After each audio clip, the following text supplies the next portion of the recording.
म Nepal communist party एकीकृत समाजवादी को सदस्यको जिम्मेवारी लिएको यस महत्त्वपूर्ण घडीमा शहीदको रगतद्वारा रञ्जित पार्टी झण्डा सामु उभिएर प्रतिज्ञा गर्दछु।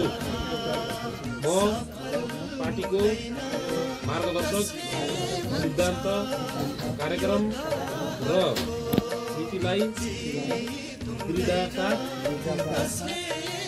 अनुसरण गर्दै विधानलाई इमानदारीका साथ पालना गर्नेछु।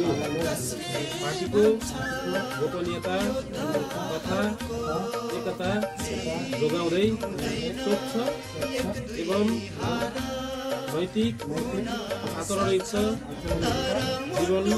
जीवन बिताउनेछु र सबै खाले प्रतिक्रियावादी शक्ति, गलत विचार, गलत व्यवहारका विरुद्धपूर्वक जुझिरहनेछु।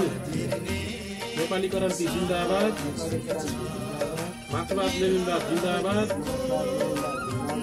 आदरणीय अमर शहीदहरू लाल सलाम, नेपाल कम्युनिस्ट पार्टी एकीकृत समाजवादी जिन्दाबाद जिन्दाबाद। धन्यवाद।